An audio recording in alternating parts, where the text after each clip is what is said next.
Story 1. The plate that didn't match, the pickup. If one digit looks wrong, don't shrug it off.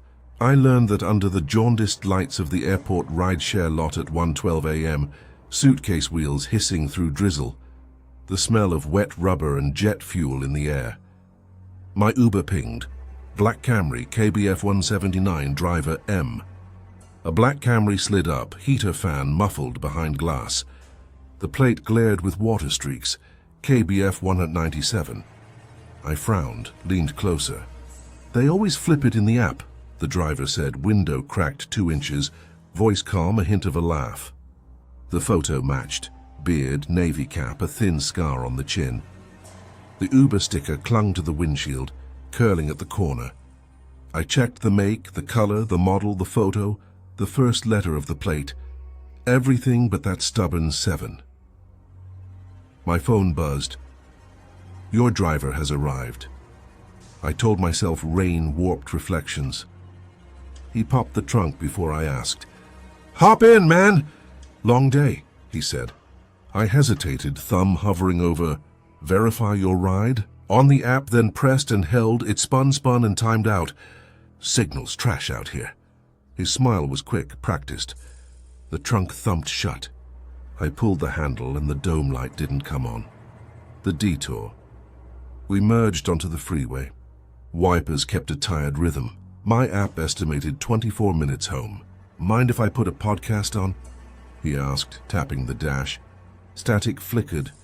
Then a true crime voice droned about missing exits and hours unaccounted for. "Left lane," my app said. He stayed right. "This ramp's faster," he murmured. The car's heater smelled faintly sweet like antifreeze. I watched our route snake off the blue line. "Hey, you missed. Relax, I got you," he said, smile still gentle. Eyes never quite meeting mine in the mirror. My phone vibrated. Trip paused due to connectivity. The blue line vanished. My stomach tightened. Why did my trip pause?" He raised his own phone briefly. "Glitchy tonight," he said, and the screen flashed white, no visible Uber app. The doors thunked. I tugged my handle casually. It clicked, but the door didn't give. I tried again. He kept his hands at 10 and 2. "Child locks," he said, almost apologetic. "Lots of airport scams. Safety first." The road narrowed. Sodium lights gave way to darkness and wet trees. I opened the safety toolkit, trying to share my trip, but the share option was grayed out. "You good back there?" he asked. "We're almost there." The warehouse turn. We weren't. Almost there shouldn't smell like diesel and cold metal. We slid under a dead streetlight. Ahead, chain-link fencing and corrugated steel. The rain eased to a whisper. A second phone vibrated somewhere near the glove box. Low, insect-like. He flinched. "Don't worry about that," he said too quickly. The call came through the car speakers anyway, a man's voice thin with static. "Next pickup in 10. Same spot." He jabbed at the screen and killed it. My heart drummed. I texted my roommate a share location through messages instead, fingers shaking. 3 dots appeared. "Why are you by the old armory?" he wrote.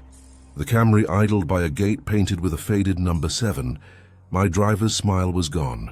"We're taking a little detour to avoid the 5, he said, as if reciting. "I told you it's glitchy." I said, "I've got my roommate watching my location. He's a cop." A lie. He stared at me in the rear view, eyes flat. Another car rolled up behind us, also black. Windows darker than the rain. Headlights clicked off. My driver cracked his window and raised 2 fingers. A small signal, casual and practiced. Somewhere behind the fence, a metal door banged open. The escape I didn't plan. I faked a cough. "I'm gonna be sick," I said, swallowing hard. He hesitated, thumb hovering over the lock. "Not in the car," he snapped, softer afterward. "I'll pull up." He inched forward to a gap in the fence. The second phone buzzed again in the glove box, an Uber chime unmistakable and out of place. My roommate's reply popped up, "Call me now." I held the phone under my thigh, pressed the side button 5 times. Emergency SOS.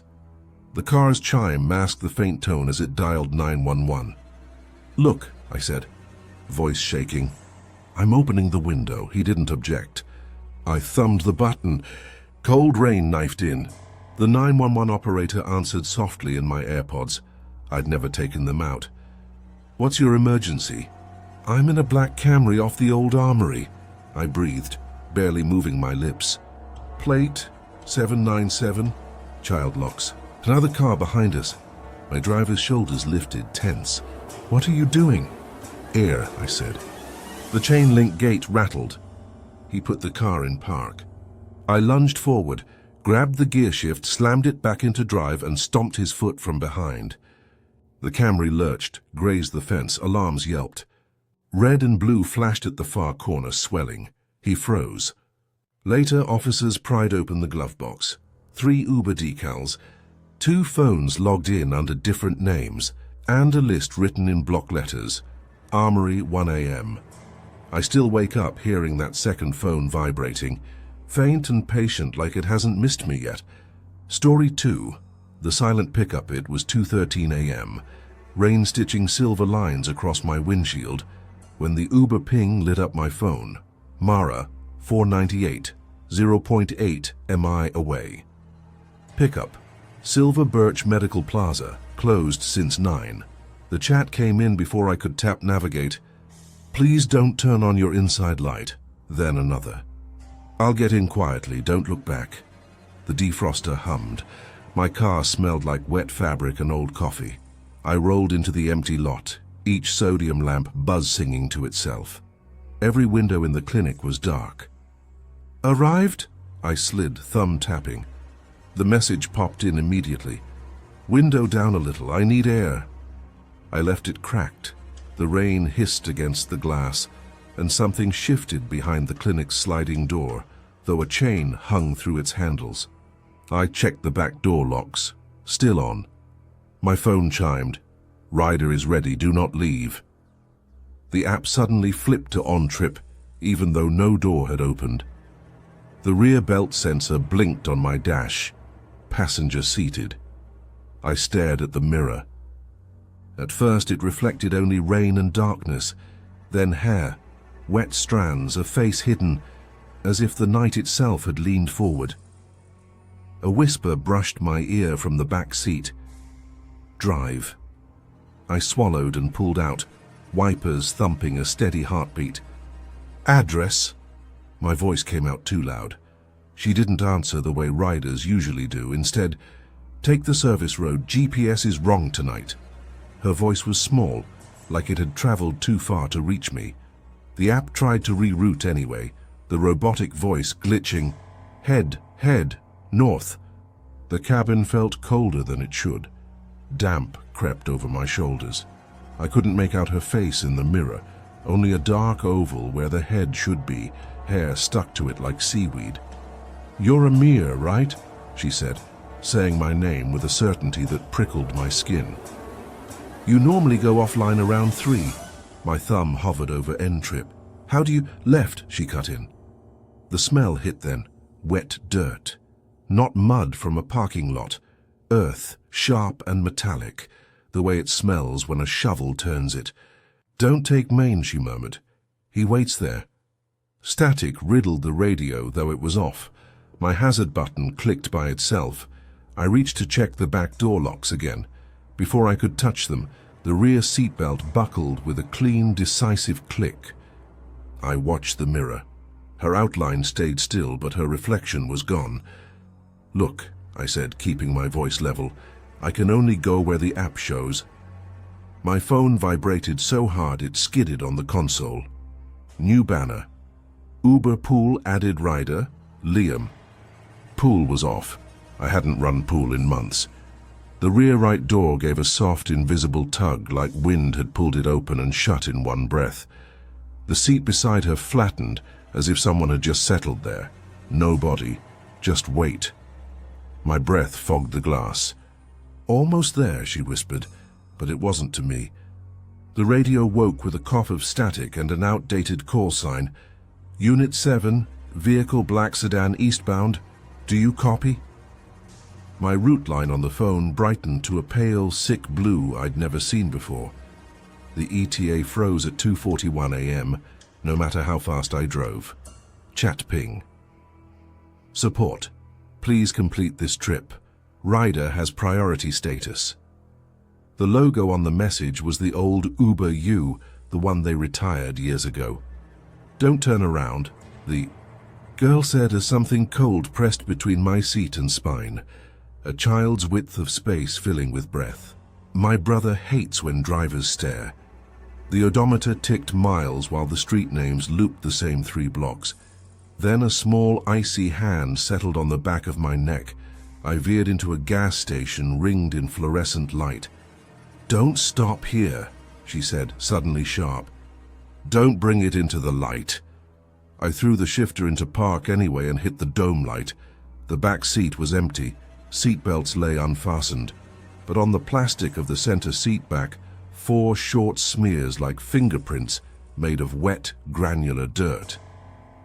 My phone screen was on the Photos app even though I hadn't opened it. A picture filled the display, shot from the back seat, the top of my head and my eyes in the rear view, taken at 2:41 a.m. Below it, a comment I hadn't left. "Thanks for the ride." The trip ended itself. Fare posted, no tip. A warning banner. Rider reported route deviation. I looked up, throat dry. Her hair, long, black, and matted, clung to the headrest where no one had sat.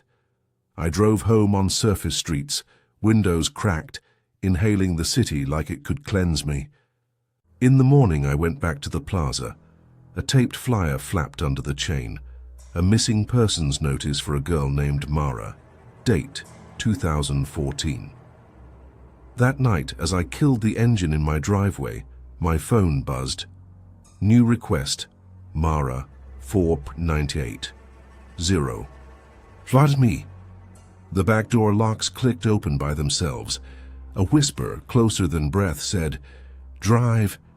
Story 3. The cemetery share at 1:27 a.m. A soft surge ringed my map red when a ping popped. Evan Beach 491, 2.1 mi. Pickup note. Rear alley by the dumpsters. Security's weird. I drive a 2014 Camry. The phone sat in a spring clip. Battery at 34%. Wipers squeaking every third pass. Horizon Sports Bar bled light and stale beer into the alley. My car's cabin smelled like pine vent clips and fries. I tapped arrived. Chat ding. "Please don't use the dome light." Another. "I'm soaked, sorry." He slid in behind me, backpack thunking onto the floor. Water dripped off it like from a sponge. "Fell in the creek," he said, breath thin like he'd been running. "Greenwood after?" The Linden sighed.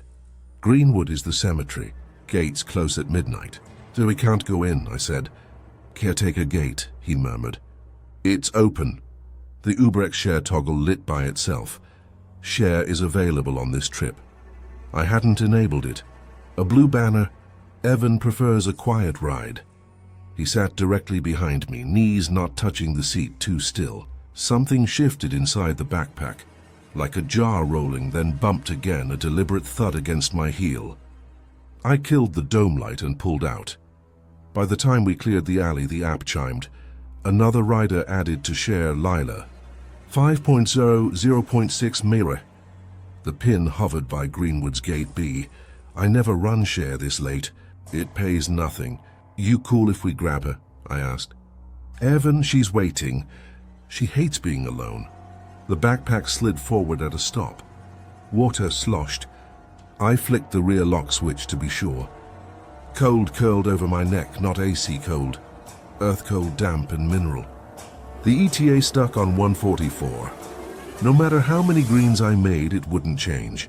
Cut Old Mill instead of Main, Evan said softly. There's a dip by the bridge. The route didn't show Old Mill. The line redrew itself anyway, like a hand had traced it. The radio off, cracked with static. A child's voice counting to 3. My thumb brushed the safety toolkit. It opened on its own, recording audio. A breath filled the cabin that didn't belong to me or him. Lila. Evan whispered to the backpack. Shh. I kept my eyes on the road. In the mirror, the empty seat beside him sank an inch, then held as if someone had settled there and was listening. Gate B was an iron jaw clamped shut. The app told me wait here to pick up Lila. A timer spun up, then rolled back to 00 over and over. No cars, no footsteps. Just wind-pushing paper cups in circles. Somewhere past the wall, chimes played a brittle scale. She likes those, Evan said, voice hoarse. He ran a thumb over the backpack's canvas, the way you calm a pet. We used to jump from Mill Bridge, he said. You know the drop? She wasn't scared of anything. He paused. I should have been. My phone vibrated so hard the mount buzzed. A message ribboned across the top with the Uber U. Support proceed to caretaker entrance on Linden. Destination verified. Destination. Row 17, east wall, not an address. The backup camera blinked on by itself as I shifted into reverse. In its grainy frame, a barefoot girl stood behind the bumper, hair plastered wet to her cheeks. I looked up, nobody there.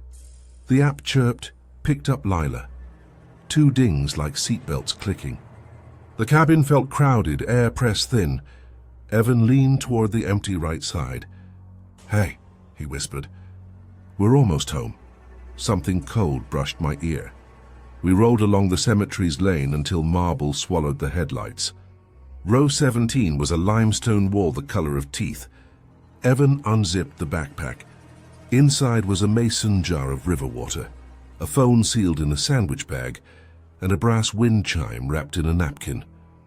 He hung the chime on a low iron ring. It stirred, though there was no breeze. The phone lit for a breath, showing share your trip. Live with my car pulsing on the map. Under it, one word, home. The app on my phone ended Lila's leg by itself. The seat beside Evan rose, light returning to the space. He exhaled, touched the jar. Bridge, he said. Please. Mill Bridge glimmered with the creek below. He set the backpack on the shoulder and stepped out. Finish the route, he said through the rain that wasn't falling. The safety audio counter hit 0241 and stopped. My screen flashed. Ride check detected a possible event. Are you okay? Then, rider cancelled. Fare adjusted. I opened my door to call him, palms wet. The guardrail was dry. Evan was gone. The backpack held only the dripping chime. The receipt posted with a 5-star from Lila tonight. Story 4. The pin that spoke twice. The weird part wasn't the code. It was the echo. At 12:46 a.m., drizzle stitched the windshield. The surge haloed red around the train yard, and a reserve pickup hit. Mira 488, pin required. The note, please don't turn the dome light on. I eased my 2015 Civic to the curb by the shuttered coffee roaster. The air smelled like roasted beans and wet metal. She slid into the back, hood up, jeans dark with rain. Verify me? She said, calm. I held up the phone. Your PIN? 2419, she answered, and a second voice, hushed and close to my other ear, said the exact same 4 digits with her. The app gave 2 dings like it had accepted twice. PIN verified. The banner flashed, then the same banner flashed again. The seatbelt chime sounded once, then again, even though I'd only heard one buckle click. My rear view caught just the triangle of her hood and the glossiest outline of a cheekbone, and for a split second a shoulder beside her that the seat should have been too narrow to hold. My wipers squealed and settled. Please go, she whispered, breath fogging the cold air. The phone vibrated hard. Another rider line appeared under her name. Ari, verified by voice. No photo. Where to? I asked, trying to keep the tone routine. The route painted itself to Arden Estates, bending through the rail spur underpass. Not the tunnel, she said. Take the service road next to the tracks. The app snapped the blue line back to the underpass anyway.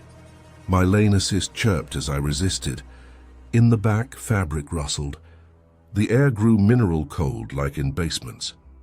You check PIN every time? She asked. Mostly when it's late, I said. Good, she paused. He didn't. We rolled past a billboard for a personal injury attorney, and the same train twice in as many blocks. My turn signal ticked, steady as a metronome. The radio off crackled and coughed the numbers back in a little kid's rhythm. 2, 4, 1, 9. Static swallowed the last syllable. A banner slid down from the top of my phone like a system alert I'd never seen. Trip security, voice verification active. I hadn't enrolled in any beta. Service road, she said again, softer. The map grudgingly redrew to a pale route hugging the track fence. He picked me up in a black sedan, she added, almost to herself. Same make as yours. Wrong name, no pin. A gust nudged the car. The underpass loomed anyway, lights dead. The headlights fluttered, then went out. We drifted under concrete ribs, engine humming, cabin swallowed by that damp tunnel hush. My phone slid to reconnecting, and the arrow froze. Water dripped a rhythmic tock from the ceiling. I killed the headlights and turned them back on. They sputtered to life weakly, like waking an old TV. In the mirror, the back seat looked too full. Shadows stacked in the shape of a person sitting shoulder to shoulder with her. Wet fabric catching light where no fabric should be. I angled the dashcam app to my screen, faux casual. The rear view feed showed two figures, her hooded outline, and a man-shaped smear without a face like someone blurred by mistake. On my side window, breath traced 4 digits in fog, 24 to 19. Don't use the mirror, Mira said without looking up. It makes him closer. Knuckles knocked twice on the trunk from inside. I froze. He hates being left, she added. He followed me into cars after that night. My safety toolkit opened on its own with a chirp I didn't press. A new prompt surfaced mid-trip, impossible. Rider pin expired, re-verify. The phone waited with a cursor. Before I could speak, that second voice, low, patient, mouth near, recited 2419. My doors thumped as the locks toggled by themselves. Who is he? I asked, voice steady only because I'd run out of shaky. The driver who never checked, she said. He waited at the tunnel. Wrong plate, no pin, I got in. I didn't get out. The service road opened back to the world, sodium lamps buzzing, rain like sifted sand. The route line brightened, then swerved from Arden to a new destination, Leighton Storage, Unit B5. No, I said, thumb hovering over end trip. Support will flag it, she murmured, almost smiling. They always do.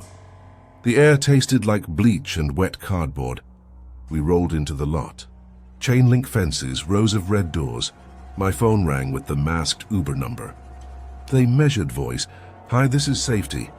We detected irregular routing. Are you safe? I started to answer when the agent stopped. On the line through my phone came a whisper they could hear too. 2419. Silence, then the agent disconnected. Mira put her palm on the glass. He won't leave the car unless you finish, she said. He doesn't like locked doors. The unit's metal rattled, one muffled bang. I didn't get out. The app ended itself. Trip completed. Tip 419, the back seat light blinked. When it steadied, I was alone. On the way out, a peeling poster on the fence stared back at my headlights. Mira, missing since 2019. My phone buzzed. New ping, Ari 488. PIN required. The number filled my screen before anyone spoke. 24R19. Story 5. The driver who never spoke. The silent ride. It was nearly midnight when I booked the Uber. The streets were empty, washed in a faint orange glow from broken streetlights. My driver's profile showed a man named Elias, with no picture, just a gray silhouette. I almost cancelled, but the car pulled up before I could. It was an older black sedan, windows tinted so dark they looked like shadows pressed against glass. When I got in, the air was stale, heavy with the smell of cigarette smoke and something faintly metallic. Elias didn't say a word. No, hello, no, where to? Nothing. The app already had my address, but usually drivers at least made small talk. Instead, his hands clutched the steering wheel so tightly that his knuckles looked bone-white under the dashboard lights. I told myself not to overthink. Maybe he was just shy, but then I noticed something strange. The rearview mirror was tilted away. Not once did he check it. Not once did he glance at me. We drove in silence, the only sound the faint hum of the engine. But every few minutes I could swear I heard breathing. Not his. It was coming from the back seat. But the wrong turns. At first I thought maybe it was in my head. I twisted slightly, glancing behind me.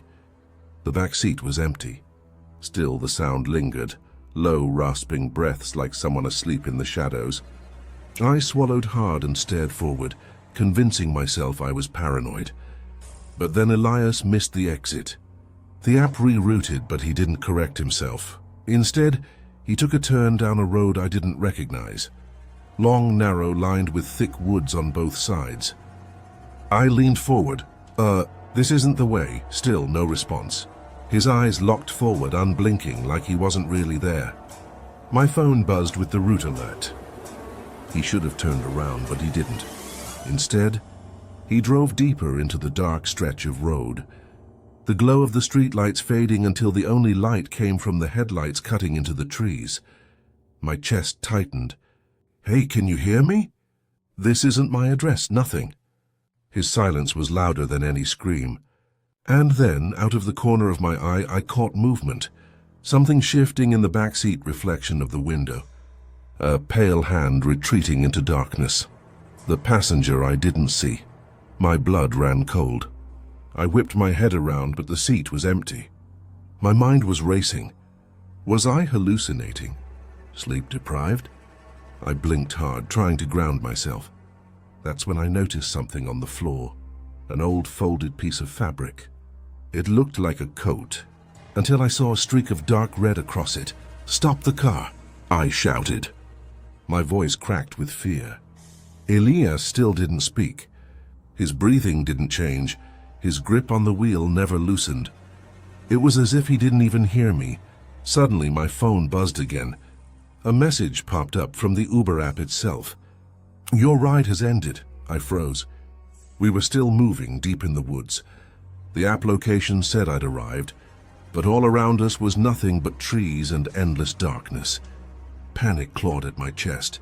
I unlocked my phone, ready to call 911, when the battery icon flickered, then drained to black. Dead. In the silence, the breathing returned. Louder this time, right behind me. I dared a glance, and for the briefest second, I saw a face pressed against the glass behind my shoulder. Ashen, with hollow eyes and a mouth hanging open. The vanishing ride. I screamed and scrambled for the door handle, yanking it open while the car was still moving. Cold night air tore at my lungs as I hurled myself out, hitting the gravel hard and rolling into the ditch. Pain shot through my arms, but I forced myself to look back. The black sedan slowed, its taillights glowing like burning eyes. For a moment I saw the figure in the back seat again. Thin, pale, its face void of expression as it stared at me. Elias sat stiff at the wheel, never turning his head. Then, as if swallowed by the night, the car pulled forward and vanished into the woods.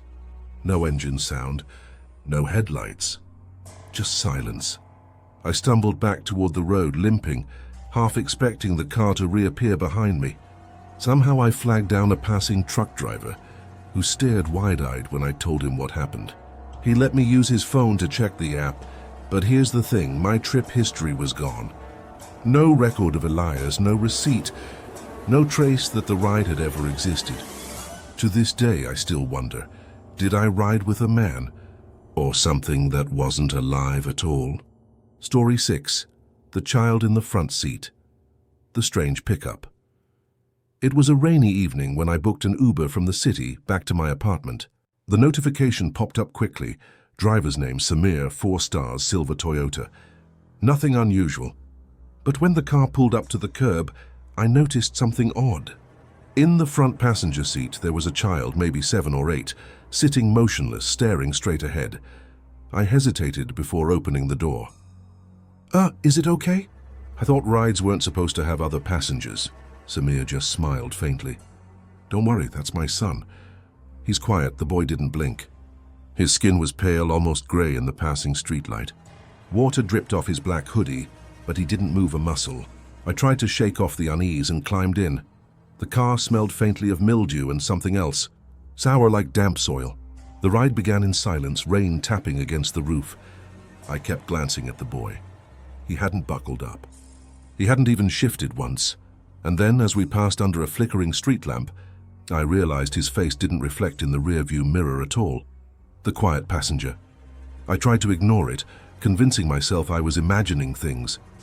The boy just sat there, staring forward, his lips slightly parted as if he was about to say something but never did. Samir suddenly asked, "Do you believe in ghosts?" The question made me laugh nervously. Not really. Why?" He didn't answer, just kept driving, his eyes fixed on the road. The silence pressed down heavier than the rain outside. I pulled out my phone, pretending to scroll, but the screen caught something in the reflection. The boy turning his head slowly toward me. His eyes were sunken black, too dark for a child's. I snapped my head up, but he was staring forward again, unmoving. My heart pounded against my ribs. I wanted to ask Samir about him, but my throat felt tight. Instead, I whispered, "Is he okay?" Samir smiled faintly again. "He doesn't talk much since the accident." I froze. Accident? My skin prickled, and suddenly I didn't want to know more. "But the boy," he began whispering, just low enough that I couldn't understand the words. When I leaned forward to listen closer, his lips weren't moving. The route that changed. We were supposed to head toward my apartment, but after a few turns I realized we weren't going the right way. The glowing line on my phone map twisted differently than the road we were on. This isn't the route," I said, my voice shaking. Samir didn't reply. The boy whispered again, louder this time. It sounded like numbers, a sequence repeated under his breath. I leaned forward, straining to hear. 32, 32, 32. My chest tightened. "Please, just take me home," I begged. That's when Samir finally spoke, his tone flat. "He wants to show you where it happened." Before I could react, the car pulled onto a desolate road leading into the woods. The rain eased, but the air inside the car grew colder. The boy finally turned his head fully toward me. His eyes locked with mine, dark, bottomless pits, and for the first time he smiled. I tried the door handle. It wouldn't unlock. My pulse was screaming in my ears. "Let me out!" I shouted. Samir's grip on the wheel tightened. "Almost there," he whispered. The forgotten passenger. The car slowed in front of a rusted guardrail. Beyond it, the land dropped into a steep ravine littered with broken branches and twisted metal scraps. Samir put the car in park, and for the first time he turned fully to face me. "This is where he died." My blood froze. I looked at the boy, still staring, still smiling. "He likes new friends," Samir continued. "He doesn't want to be lonely." The boy's whispering grew louder, overlapping itself, echoing in the confined car. My head spun and I fumbled frantically with the door until finally the lock gave way. I stumbled out into the mud, slipping as I scrambled backward. When I looked up, the car headlights dimmed, flickered, then went dark. Both seats were empty. Samir was gone. The boy was gone. The car door hung open, rocking gently in the wind. By the time I found the main road again, drenched and shaking, my Uber app showed something chilling. My ride had ended 20 minutes earlier, but the receipt said my driver was marked deceased. To this day, I still hear that whisper sometimes. 32. 32. Story 7. The Midnight Detour. The Late Night Ride. It was just past 2 a.m. when I booked an Uber after leaving a friend's place. The city streets were nearly empty, a mist curling through the air under flickering lamps. My driver arrived quickly. His name was Victor. The car was spotless, the windows fogged lightly from the cold. "Long night?" he asked with a small grin as I climbed in. "Yeah," I muttered, grateful to finally be heading home. At first, everything seemed normal. The low hum of the engine, the faint buzz of the radio, but something about Victor unsettled me. He didn't check the GPS once, as if he already knew exactly where I lived. The app showed the right address, but he hadn't even asked to confirm it. The silence grew heavy, broken only when Victor asked, "Do you believe some roads are cursed?" I gave a nervous laugh, but his expression didn't change. His eyes stayed locked on the road, his face stone still, and then I realized we weren't heading toward the main highway. Instead, we were driving into a stretch of road I'd never seen before. A road not even marked on my map. The vanishing streetlights. The deeper we went, the fewer streetlights there were. Soon, only the car's headlights pierced the dark, casting long shadows of crooked trees. My phone lost service and the navigation app froze on a blank grid of grey. "Where are we going?" I asked, trying to sound calm. Victor didn't answer. His knuckles were bone-white against the steering wheel. His eyes never blinked, never shifted, locked on the endless stretch of blacktop. Then I noticed something outside. The road we were on seemed to loop endlessly. The same bent tree passing by again and again. I pressed my face against the window, my heart hammering. "This isn't right," I whispered. Suddenly the engine sputtered. The car slowed until we were idling in complete silence. I could hear my own breathing, fast and uneven. Victor finally turned his head toward me, his face illuminated in a sickly pale glow. "Some passengers," he said softly, "never make it out of this road." I fumbled for the door handle, but the locks clicked down by themselves. That's when I saw the shape outside the window, something standing between the trees. Watching us, the thing in the woods. At first, I thought it was just a shadow, but then it stepped closer, and I saw it clearly under the beams of the headlights. A tall, gaunt figure, its skin stretched tight across bones, its arms too long, ending in claw-like fingers that scraped the earth as it moved. Its head jerked unnaturally, twitching with every step. "Don't look at it," Victor whispered suddenly. His voice was trembling, but I couldn't stop staring. The figure tilted its head toward the car, its face smooth and featureless, except for a gaping mouth that opened wider and wider until it split the entire lower half of its head. I screamed, but Victor slammed his hand against the dashboard. "Quiet, it listens!" The thing crouched low, its long arms bending like broken branches. It pressed one hand against the windshield, and the glass groaned as cracks spiderwebbed outward. My pulse thundered in my ears as Victor jammed the gear shift and the car lurched forward. But no matter how far we drove, the same trees, the same cracked road, and the same figure kept reappearing, always closer than before. The endless ride. Victor was muttering under his breath, words I couldn't understand, his eyes wide and wild. The car rattled violently, as if the road itself wanted to swallow us whole.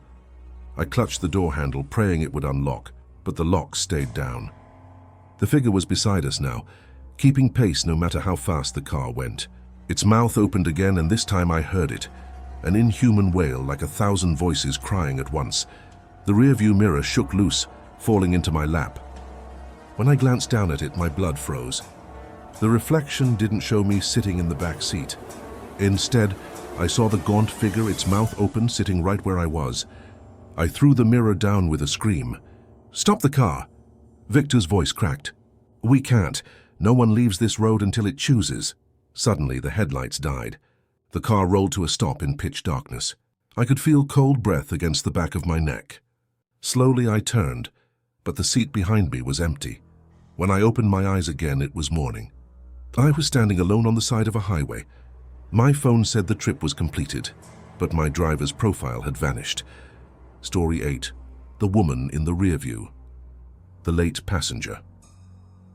It was around 11:45 p.m. when I booked my Uber. The night air was damp, and fog hung thick over the streets. The driver's name was Arif, and his car pulled up within minutes. I slid into the back seat, relieved to finally be heading home. The ride started normally. Arif was polite, soft-spoken, asking if I wanted music or silence. I told him silence was fine. For a while, only the sound of the engine filled the space, but soon I noticed him glancing into the rearview mirror again and again. At first I thought he was just being cautious. Then I realized he wasn't looking at me. His eyes kept flicking to the seat directly behind me. I turned quickly, but nothing was there. The seat was empty.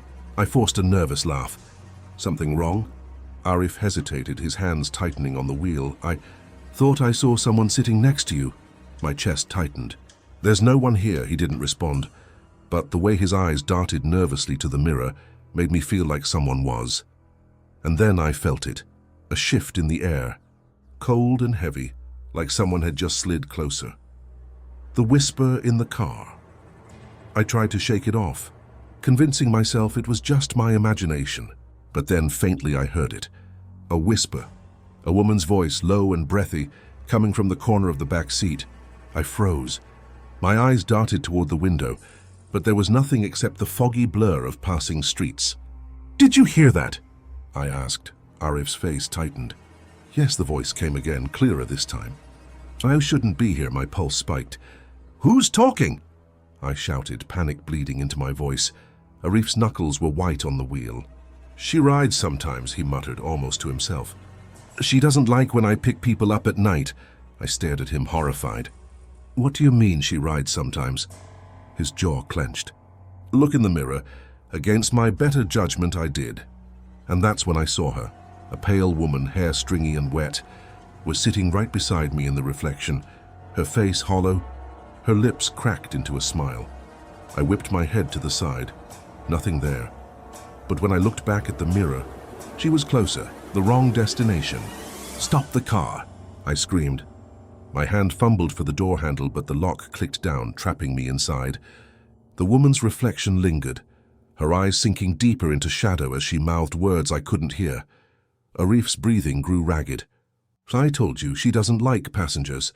She always tries to keep one." The car jolted suddenly, veering off the main road.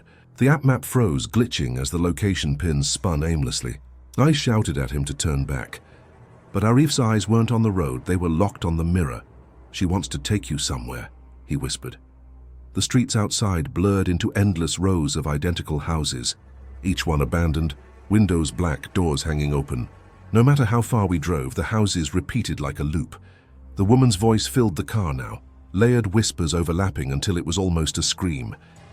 I clutched my ears, tears streaming down my face. In the mirror, her hand reached out, pale fingers stretching toward my shoulder, and then I felt the ice-cold touch graze my skin. The passenger who stayed. I couldn't take it anymore. With all my strength, I threw my shoulder against the door, shattering the lock. The car was still moving, but I didn't care. I hurled myself out, rolling hard onto the wet pavement. My body burned with scrapes, but I scrambled to my feet, gasping in the fog. When I looked back, Arif's car had stopped. The headlights glared through the mist. For a moment, I thought I saw her silhouette in the back seat, her head slowly turning toward me. Then the car drove away into the fog, swallowed by the night. Shaking, I pulled out my phone. The Uber app still showed the ride in progress. But the strange thing was, my profile photo was gone, replaced with the image of a woman's pale, smiling face. I panicked, closed the app and called a friend to pick me up. But ever since that night, whenever I take a ride, no matter the driver, I always see her face in the rearview mirror. And sometimes, if I listen closely enough, I still hear her whisper, "You shouldn't be here." Story 9. The passenger who never left. The strange car. It was just after midnight when I requested an Uber to get home from work. My driver's profile showed a man named Fahad with a picture that looked oddly grainy, like it had been scanned from an old photo. His car was listed as a black Honda Civic. When the car arrived, I noticed the windows were darker than usual. The inside light never flicked on as I opened the door, and for a split second I thought I saw someone already sitting in the back. But when I slid in, the seat beside me was empty. Fahad gave me a polite nod and pulled away from the curb. The air inside the car was cold, unnaturally cold, like the AC was blasting on full though the vents were off. A faint smell lingered too, old perfume mixed with something sharp, metallic. The ride began quietly. But almost immediately I felt uneasy. My eyes drifted to the rearview mirror. Fahad wasn't looking at me. He was looking at the empty seat next to me, and then very softly he whispered, "She likes sitting on this side." The unwanted companion. I froze, my hands clutching my bag tightly. "What do you mean?" I asked, my voice unsteady. Fahad didn't answer. His eyes flicked back to the mirror again, as though he was checking on someone. My heart thudded painfully in my chest. I slowly turned my head toward the seat beside me. At first it was empty. But then, like a trick of the light, I saw her, a woman in a faded red dress, hair wet and clinging to her face, sitting perfectly still. Her eyes were swollen, glassy, staring straight ahead. I gasped and blinked hard. She was gone. The seat was empty again. You saw her, didn't you? Fahad said softly. I wanted to shout, to demand he stop the car, but fear locked my throat. He continued driving, calm, almost casual. She died on this route. Since then, she always rides with me. Some passengers notice her, some don't. The air grew colder, and the smell of wet earth filled my nose.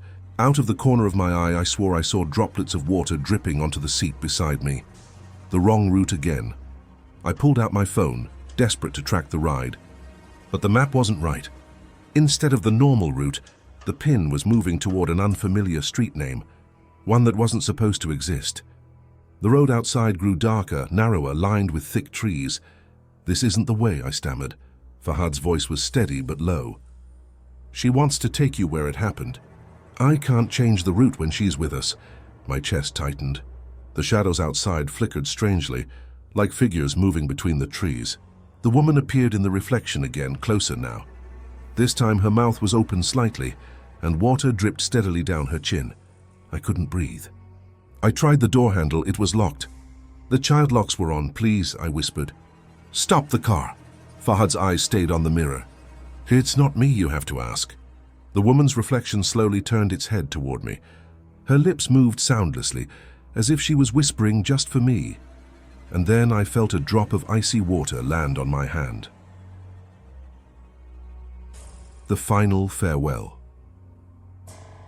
The car slowed as we reached a broken guardrail on a deserted road. Beyond it, I could see the remains of a wrecked vehicle, rusted and half buried in weeds. The air grew unbearably cold, and my breath fogged in front of me. The woman was no longer in the reflection. She was sitting right next to me now. I could feel her weight pressing into the seat, smell the wet fabric of her dress. My body locked in terror, unable to move. She died here, Fahad said quietly. She doesn't want to leave alone. The woman's pale hand lifted slowly, reaching toward me. I screamed, shoving myself against the locked door, clawing at the handle until, miraculously, it clicked open. I threw myself out onto the gravel, rolling hard and scraping my arms. When I looked back, the car was gone. No taillights, no sound of an engine, just empty road and the wreckage in the ditch. Shaking, I checked my phone. The Uber trip showed completed with a charge of exactly 13 13s. But when I tried to report the driver, his profile had vanished completely, and sometimes, when I ride at night, the seat next to me still feels damp. Story 10, the ride that never ended. The long night. It was nearly 1:30 a.m. when I booked my Uber after a late shift. My driver's name was Imran, 5 stars, plenty of reviews. His car was a white Corolla, clean and well kept. I felt safe as I got in, exhausted but relieved. Home, right? He asked, confirming my address without looking at the app. I nodded, thinking nothing of it. We drove through the quiet streets, city lights fading behind us. After about 10 minutes, I looked up from my phone and realized something strange. We weren't on the usual road. There were no signs, no traffic lights, just a long winding stretch of asphalt with fields on either side. I think you missed a turn, I said. Imran didn't answer. His face was unreadable in the glow of the dashboard lights. I leaned forward nervously. Did you hear me? His eyes flicked to the rearview mirror, meeting mine briefly. And then he whispered, Don't worry. This is the only road. The silence after those words pressed down like a weight. Outside, the darkness grew thicker, endless, as if the world behind us had already disappeared. The strange road. I checked my app, panicked.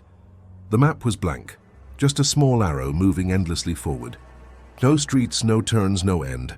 My phone signal blinked out completely. Can you just stop here? I asked, my voice shaking. Imran didn't slow down. Instead, he whispered almost to himself, No one gets out until the road lets them. I pressed my hand against the window. The glass was freezing cold like ice. The fields outside were gone now, replaced by rows of crooked trees that all looked the same. Every few minutes, a figure seemed to flicker between them. Tall, thin, with a distorted shadow that never stayed still. My chest tightened as I realized we'd been driving for nearly 40 minutes. My apartment was only 15 away. Finally, I snapped. Stop the car or I'll... But then I saw it. The odometer hadn't moved. It still read 12 minutes remaining, exactly what it said when the ride began. The time never counted down. The car engine hummed steadily, but the road outside stretched forever, repeating itself. I whispered, barely audible, "We're never getting out of here, are we?" The other passenger. The air inside the car grew colder. My breath fogged the glass.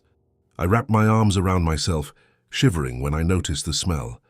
Damp earth, rotting leaves. Something else, like iron. Then from the corner of my eye I saw movement. I turned and nearly screamed. Someone was sitting beside me.